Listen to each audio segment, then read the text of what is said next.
Hello, welcome back to my first impressions video brought to you by MMO Play. Today we're taking a look at I guess I'd call it a strategy style game, a browser-based strategy game called Game of Thrones Ascent. It is a flash-based game on Kongregate, and it is based on pretty much the HBO series, which is of course based on the Song of Fire and Ice book series.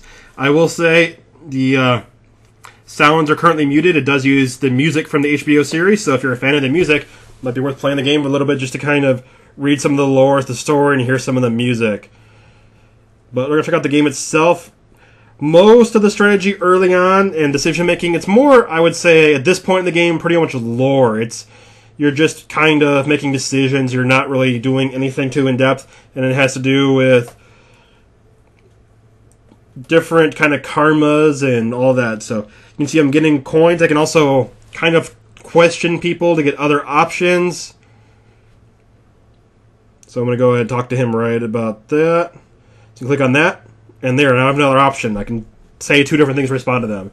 Kind of reminds me a little bit of maybe an old school MUD even. Or an old school RPG. At least at this point, there is some building involved and some decision making and strategy involved, but really the people that are going to enjoy this game are ones that want more lore for the series and the books.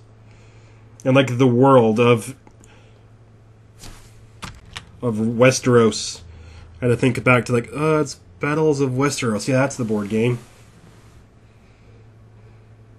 So you can see I got to making more decisions here. I'm going to get some silver, I guess? Silver, some coins. Currency. And there we go. I can hire a guy to come and fight for me. I got a loyal minion. Follow me, minion. I can't do a very good claptrap. I couldn't even attempt it. And here we go. I can kind of focus on one of three different choices here. So it's kind of guiding you towards a sort of karma style system, and you can also they act as stats in this game. And then with it being I guess it's not really turn-based, it's more real-time. It's one of those real-time strategy games that it takes time to perform actions, which makes it feel like it takes turns. And there you go, he finishes battle and he comes back and he got a reward for me. And there are times when after battle, times I could just talk my way out of a situation, times I could bribe my way out of a situation. There's intrigue in it. There is a lot of story. It is not a very fast-paced game, but if you are a fan of the series and you're a fan of the world, it seems like it could be interesting. I gotta admit, I was rocking out to the music because I love the music from the HBO series. But I had to cut it because we don't want to get us in trouble.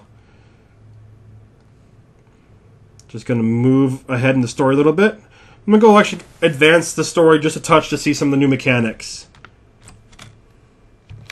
Alright, and I did say there's some strategy involved. You can see I do have a castle, so there is some base management, I would say. Maybe not base building, but there's definitely some management involved. That'd probably be a better way to describe the game. It's more of a manager rather than a strategy game. And so you have the option to speed up here. I can use a speed up consumable to make the game go faster. Or it creates a turn base, take a turn, and then walk away for a while. So at this point I am just working my way through there is a story to the game, and there's a lore, and there's chapters. And you kind of complete the chapters too. It's not just all about creating a huge empire and winning. Obviously, you're not going to be Robb Stark or Joffrey or any of the other key characters. So you're not going to take over the entire world by yourself, but you will kind of carve out your niche and create a story about your character. And you do come from one of the noble houses usually. I believe I chose the Targaryens in this case. Everyone gets you a different kind of bonus to it. And being the mother of all dragons isn't one of them. Like the game, check it out. It's available over on Kongregate. It's pretty interesting if you're into the lore of the world and you're into the music. It might be worth checking out for a little bit. It's also for free. It's a flash-based game. Thanks for watching. Stay tuned to more. See you guys next time. And I got some gold. Gold!